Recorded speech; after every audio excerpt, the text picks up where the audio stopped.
Ukweli ni kwamba TFF watawanyoosha Yanga. Nimesikia kauli ambayo ameizungumza rais wa shirikisho la soka Tanzania TFF Wallace Karia kuhusiana na kauli ya au barua ya Young Africans ya kutaka bodi ya ligi ibadilishwe viongozi. Nimemsikia amesema hawa wanaotaka bodi ya ligi viongozi wake wabadilishwe wao wako salama. Ni ishara kwamba rais wa TFF hajafurahishwa na kile ambacho alikiandika Young Africans. Manake ndio maana ana question kuhusiana na viongozi wa Yanga wanaouliza kuhusu viongozi wa bodi ya ligi kubadilishwa, akiamini kwamba kabla hawajataka viongozi wa bodi ya ligi wabadilishwe, wanapaswa kujitazama wao kama viongozi kwamba je, wametekeleza wajibu wao kama viongozi wa klabu kama Yanga. Unajua, kwa kiongozi wa klabu kubwa kama Yanga, moja ya vitu ambavyo unapaswa kuvifanya ni kuhakikisha kwamba unatembea kwenye misingi ya kanuni za ligi kuu, lakini pia kwenye kanuni ambazo zimewekwa kwenye mpira wa Tanzania.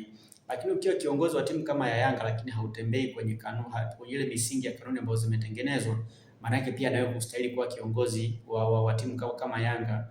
Kwa viongozi wa Young Africans walihitaji viongozi wa bodi ya ligi waondolewe, wawekwe viongozi wengine, wakiwataja kabisa kwa majina kwamba kuna Almas Kasongo na ambaye ni katibu wa bodi ya ligi ama CEO wa bodi ya ligi, pamoja na Steven Mguto ambaye ni mwenyekiti wa bodi ya ligi. Waliwataja wazi kwa majina, lakini ukumbuke mpaka wanaenda kuwataja hawa viongozi kwa majina kwamba wanapaswa kujiuzulu au wanapaswa kubadilishwa na kuwekwa viongozi wengine, ni baada ya wao Yanga kuona kwamba hawa viongozi wanawapendelea timu zingine au hawatendi haki kwenye kanuni. Lakini ukweli ni kwamba hata Yanga wenyewe mara nyingi hawafuati utaratibu ambao umewekwa. Mimi nitakukumbusha baadhi ya matukio ambayo yanadhihirisha au yanaonyesha wazi kwamba Yanga hawasimamii kanuni na taratibu za mpira ambazo zimewekwa kwenye mpira wetu. Waliwahi kumtangaza Mourinho kuwa kocha wao, kuwa mkurugenzi wa ufundi wa klabu ya Young Africans, lakini mwisho wa siku akawa anaonekana kwenye benchi la ufundi, na wakati mchezo unaendelea yuko kwenye touchline pale amekaa na benchi la ufundi. Lakini ukirejea kikanuni, kanuni zinasema hivi, mkurugenzi wa ufundi hata kuwa sehemu ya benchi la ufundi ambalo litakuwa linasimamia mchezo, lakini yeye alikuwa sehemu ya benchi la ufundi ambalo linasimamia mchezo. Maanake hayo ni makosa ya kikanuni.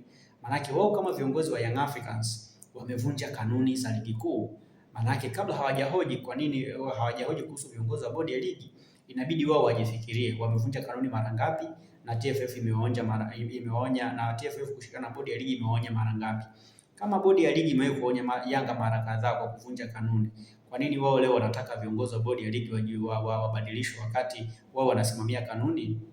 Yanga imekuwa ni timu ambayo inapita sana kwenye milango ya uwanja ambao hairuhusiwi, na hiyo ni kinyume na kanuni. Mara nyingi imekuwa ikipigwa faini, lakini inasimamiwa na viongozi wao wakuu wanajua, kwa maana rais anajua, makamu wa rais anajua.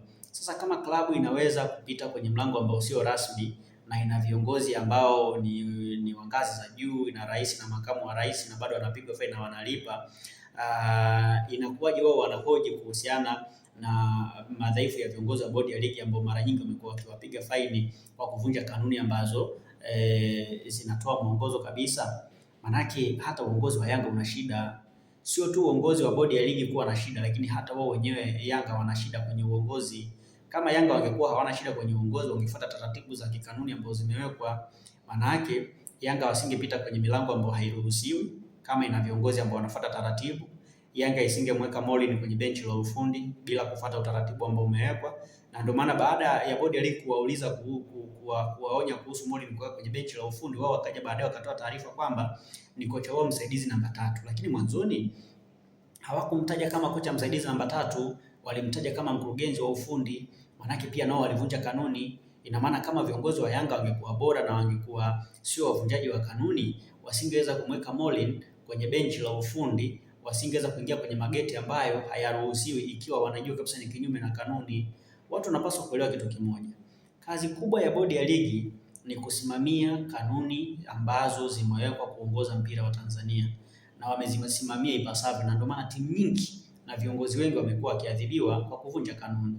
Leo hii mtazama timu kama Simba, Yanga ambazo ndio timu kubwa tunazitegemea, timu ambazo zina viongozi ambao ni bora zaidi, timu ambazo tunaamini kwamba zina uwezo wa kufuata vizuri misingi ambayo imewekwa kwenye bodi ya ligi. Ndio timu pia ambazo mara nyingi zimekuwa zikivunja kanuni. Yanga wenyewe mara nyingi wamekuwa wakipigwa faini kwa sababu hizo. Kwa hiyo ambacho walikifanya Yanga ni kukosea heshima bodi ya ligi, lakini pia kile ambacho walikizungumza Wallace Karia kinaonyesha wazi kwamba hakupendezwa na kauli ambayo waliitoa Young Africans kwa bodi ya ligi kusema kwamba bodi ya viongozi wa bodi ya ligi wabadilishwe, na ndio maana Takaria amesema wao wanaotaka bodi ya ligi ibadilishwe, viongozi wa bodi ya ligi wabadilishwe, basi wao wajitafakari kwanza, wao wako salama. Maanake ni kwamba Wallace Karia kama rais wa TFF hajafurahishwa na kauli ambayo waliitoa Young Africans kupitia barua yao, lakini pia hata mimi tu au wewe ambao unatazama unanisikiliza sasa hivi, kwa mtazamo wa kawaida, hata Yanga hawako salama. Ndio maana wanavunja kanuni mbalimbali za ligi kuu. Ingekuwa Yanga wako bora na wako salama, wasingekuwa wanavunja kanuni, lakini wanavunja kanuni kwa sababu nao pia wana uongozi ambao sio imara, wana uongozi ambao haufuati ile misingi ambayo imewekwa. Kwa hiyo Young Africans kama club wanapaswa kwanza kufuata misingi ya kanuni ambazo zimewekwa kabla ya kulalamikia bodi ya ligi, la sivyo TFF itawanyoosha vibaya mno. Na TFF chini ya Wallace Karia haina mchezo, inasimamia haki na ya kila club. Kwa hiyo wao wasijione kama wamekuwa wakubwa, hapana. Wao wanapaswa kufuata misingi na kanuni ambazo zimewekwa ili wasilumbane na TFF. Lakini kama tunataka kulumbana na TFF na bodi ya ligi, TFF itawanyoosha vibaya mno. Wanapaswa kuwa makini sana Young Africans, kwa sababu nao pia wanashiriki kwenye kuvunja kanuni, na bodi ya ligi inajitahidi kupambana na timu ambazo zinavunja kanuni kama Young Africans.